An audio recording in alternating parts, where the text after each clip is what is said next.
Hello, everyone. Welcome to another episode of 100 Yards of Football Sports Talk Radio. I'll be your host and producer this afternoon, Logan Landers. Joining me, as always, my special co-host today, Mr. Football himself, Mr. Vincent Turner. How you doing this afternoon, Vincent? Hey, how you doing today? Doing good as always. And of course, our special guest today, you see him at the bottom of the screen, Chris Goforth from 92.9 The Game. You heard him here in the local Atlanta area where we are broadcasting from.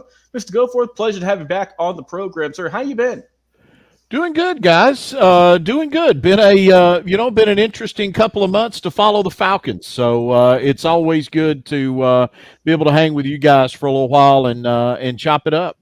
Yes, sir. And I think interesting is the correct phrase when you look at this Falcons team from all season, the draft, and of course, we are getting into the preseason here in just a little bit. But before we get into our discussion today of the 2024 Atlanta Falcons team preview, guys, if you enjoy this episode, give us a like, follow, share, and subscribe on Facebook, YouTube as well. And also, we do have a very special intro here. One more time here, we're going to show some extra love here to Mr. Goforth from Mr. Mark Bass, a.k.a. Mark Denham. Ladies and gentlemen, today on 100 Yards of Football, a special guest. He's the Atlanta Falcons pregame and postgame lead host on 92.9 The Game Atlanta and lead host on 92.9 College Football Game Time. Please welcome to the show, Chris Goforth.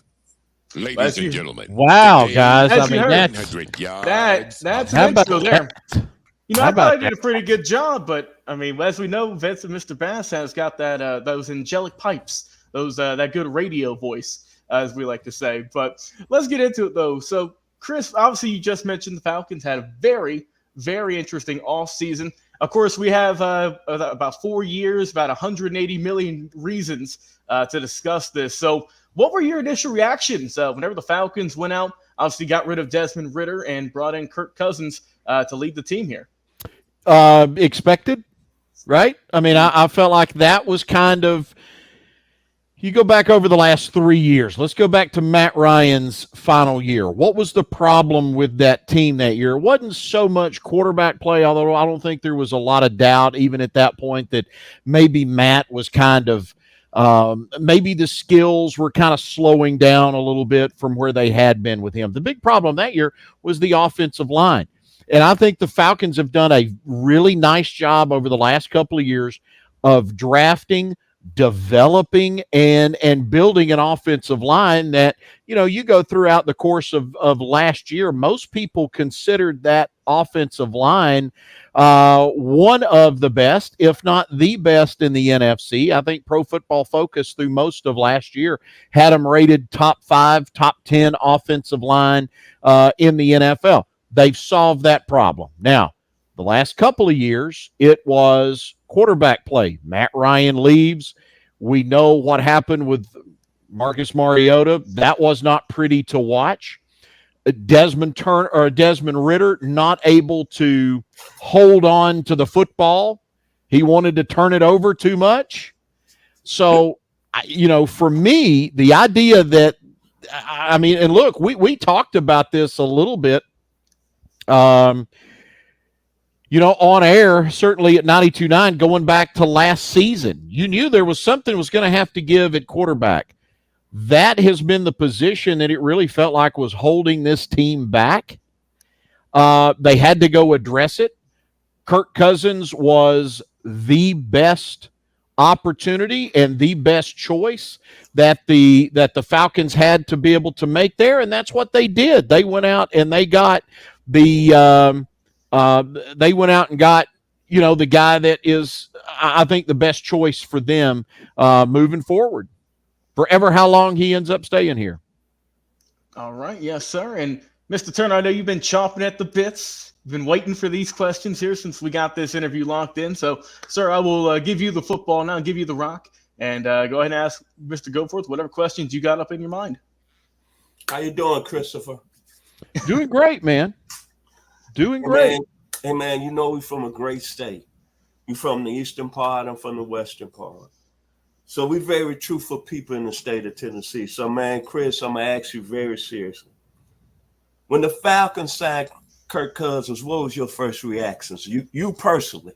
What did you think of the signing for 100? I love it. You go back before his injury last year, look at how well that guy was playing. He's coming into a situation here where he's got a really strong offensive line. You take a look at the pieces that are around him, the emergence that we have seen of Drake London. Hopefully, Kyle Pitts is going to play like a guy that's got something to prove. I don't think we have even scratched the surface of what Bijan Robinson can be and the hard running of a guy like Tyler Algier, along with now, after that signing, some of the other pieces that the Falcons have brought in to complement that offense on the outside. Look, I was 100% in favor of the idea of the Falcons going out and getting Kirk Cousins. He was the best guy that was available. That includes the people in the draft. He was the best quarterback you could get. They went out and got him. Look, kudos to them for getting it done. Second important question. Be truthful with me, Chris. Come on, man. At the 8th pick, in the first round, when they took Michael Penix Jr., what was your reaction? Not surprised. Oh, okay. And I'll tell you why. Terry Fontenot told us. We knew this was coming. If you pay attention, Vincent, you read between the lines a little bit. Terry Fontenot told us this was coming. What did he say that week? Okay, let's go back. Go pull it up. Go to AtlantaFalcons.com. You can pull the presser up, baby. I think it was Tuesday of draft week. First round of the draft was on Thursday night. Tuesday. Fontenot sits down in front of the media. What did he say? It had been talked about by every talking head on the NFL Network that Arthur Blank wanted a succession plan in place at quarterback. Arthur Blank does not want to go through another 2 years of inept quarterback play like the Falcons just had. He understands. Look, Kirk Cousins is going to be here 2 years. The way this contract is designed, they got him for 24. They'll have Kirk Cousins for 25. After the 25 season, see you, Kirk. Okay? That's what's going to happen. They had to have a plan in place because the owner told them to. Second part of this, Terry Fontenot said that day when he met with the media that Tuesday, he said, we will not reach for a need. Okay? We're not going to reach for a need. We will take best available. All right? What's the Falcons' need? Everybody knows it. It's been pass rush, right? Yes, sir. Yes, It's sir. been getting that difference maker off the edge. Okay? Look at that draft, Vincent. Look at that first round. When did the first defensive player come off the board? I think it was around about the 14th or 15th pick with the young man out of UCLA with Indianapolis, correct? Yes, sir. So, again, Fontenot said, I'm not reaching. So if you go take a guy that went at pick 14, 15, 16, 17, 18, whatever, at number 8, you're reaching. He wasn't going to do that. You know, there is a reason why those defensive guys went in the back half of that first round and not the front half. Because that's where all of these draft talking heads that had, you know, guys like Dallas Turner, who I liked, and he was that's who I wanted the Falcons to take, right? Was Dallas Turner. I don't know what I'm talking about either. Because if you look at where he was selected, he was drafted where he was drafted. In the 20s to Minnesota. In the 20s to Minnesota. Yeah, he was drafted there. There is a reason why. Okay. Those people making those decisions, Vincent, I do believe they know more about football than I do. Okay. So there is a reason why he went there. He went at where he did. There is a reason why there were at least 2, if not 3 teams trying to move up in that first round to get Michael Penix. Yes, sir. So I think when you take all of that into consideration, we're not reaching for a pick. We're going to take the best available. Our owner wants us to have a succession plan in place at quarterback. This is where we're going. And I think now, again, excuse me, I think when you look back on it now, I think a lot of it really makes sense. I mean, hindsight being 2020, Terry Fontenot told us what he was going to do on Tuesday. Okay, Chris. Zach Robinson coming over as the OC. He coming from the Rams to put up a lot of yards offensively. Okay, I was talking to a friend of mine. He said with Kirk Cousins under center, he said the Falcons offense with all the pieces they have, they could be like the greatest show on turf. In 2000, they had 7,300 total yards offense, had 5,400 yards passing, and that new actors in town that come under the production of the Atlanta Falcons, they could be the Marshall Faulks. They could be the Isaac Bruce. They could be the Torrey Holtz. They could be the Kurt Warners. They could be the Ricky Pros. Well, the Falcons have with Kirk Cousins on the center. What you think about that? Look, if this offense isn't a top 5 offense, I'm disappointed. That's my man. Okay, I mean, they should be. Like it is. They should be. There's no excuse. Okay, now, you do have a first-time offensive coordinator. But if you're going to, right now in today's NFL, if you are going to pick a guy off of a staff to call your plays and lead your offense, then I think going to LA and that tree, if you will, is where you want to go to do it. I really think that is the, if you're going to go and try to mimic what anybody else is doing, and that's what, look, the NFL is a copycat league, Vincent. I think you and I, we've talked about that before. Somebody has success one place, everybody starts to try to copy it. And so, again, if you're going to go get somebody, Zach Robinson, taking him from the Rams is probably where you want to go. Now, again, offensively, if you say, what's your biggest concern? I'm not concerned about the offensive line. I think those guys have proven themselves. I want them to stay healthy. But look, last year when they got a little nicked up, Falcons were able to bring in Storm Norton, right? Yes, and sir. He came in and the guy did a very nice, more than admirable job of filling in on that offensive line. So they need to stay healthy there. The pieces that have been assembled offensively from a skill position standpoint, that's a strong group. Okay, there is no reason the Falcons, it's not going to be about personnel. He's got to call the right plays. They got to put the right scheme in place there. I think this offense is going to look a little different than what we've seen the last couple of years. I don't think we're going to see a bunch of too tight sets like what we've seen. I think you're going to see more of Kyle Pitts lined up off the line of scrimmage. I think he'll be lined up wide more often. I think that's what you're going to see out of this offense. But again, Vincent, if they're not a top 5 offense, I'm going to be disappointed. Now I'm going to get back to the major question I want to ask you today, Chris, before you leave today. Arthur Smith is from the 901. Dad, we know who his dad is. Right. I liked it, Arthur Smith. I was pulling for him because of the ties to Memphis, Tennessee. Out of my mind, and what makes me really, really crazy thinking about this, why would he stay with Desmond Ridder as long as he did and put his job on the line?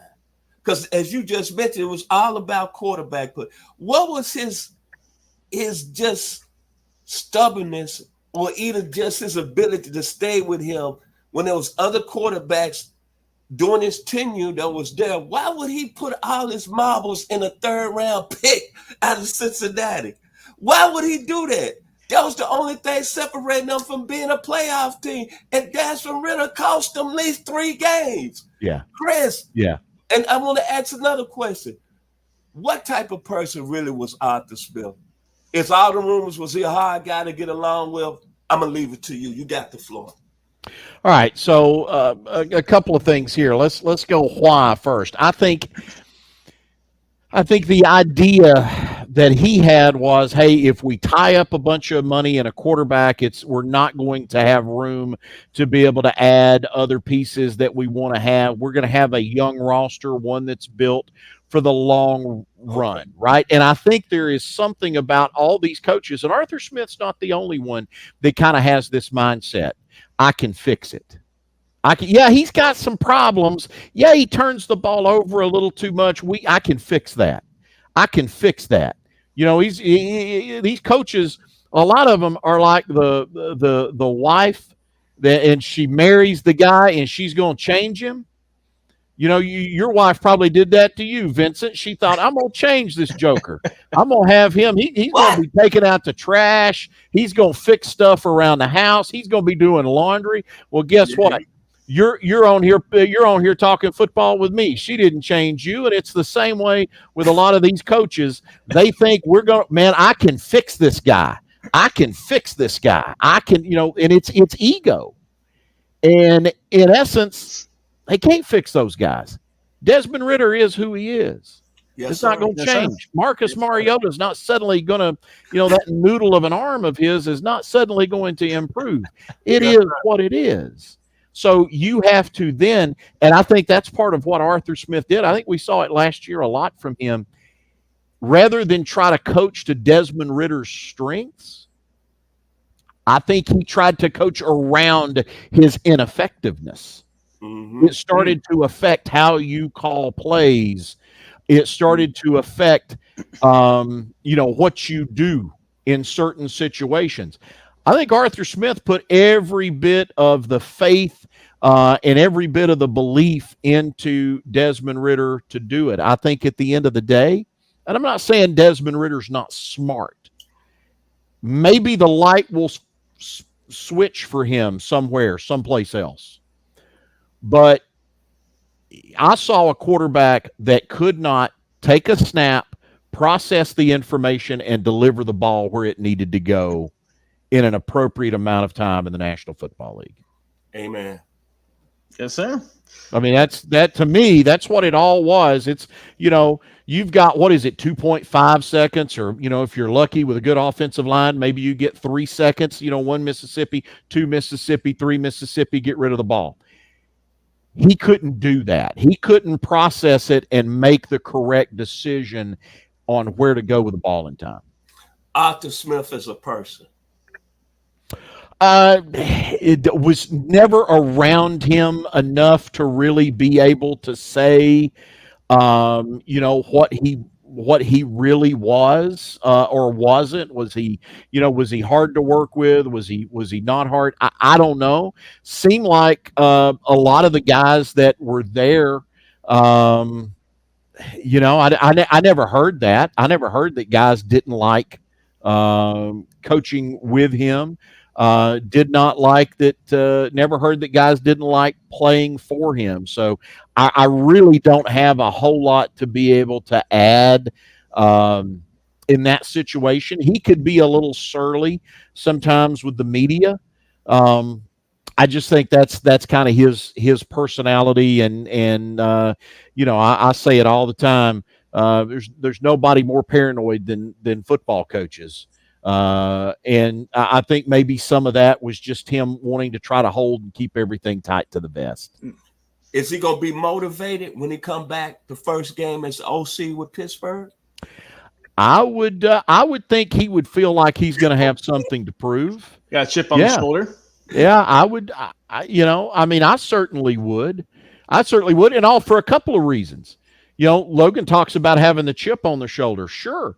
But I think he's still got it in his mind, just like Dan Quinn, that I'm head coach material, right? I'm head coach material. I gotta go in here to Pittsburgh and show up and show out so I can get that opportunity, so I can prove to the Falcons, prove to the NFL they made a mistake letting me go. Remember, Bill Belichick got fired.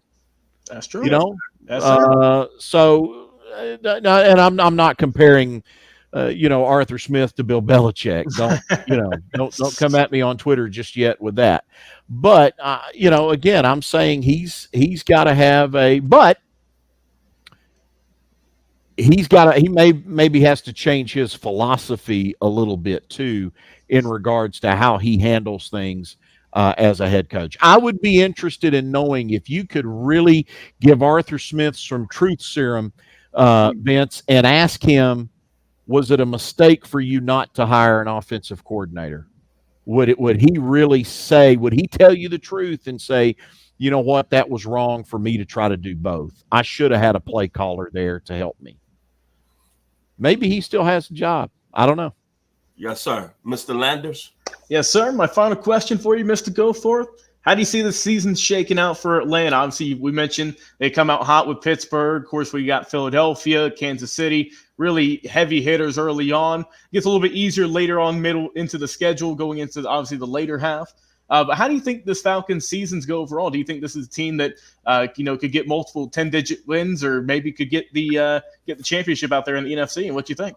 So I think 10 wins for this team is very much doable. I think the idea of being 10-7, 10-7 should win you the South.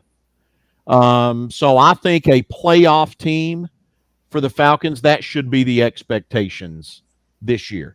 You win the division, you get into the playoffs. How about this, Logan? Okay. You can call me in January and I'll come back on and you can replay this and we'll have a good laugh.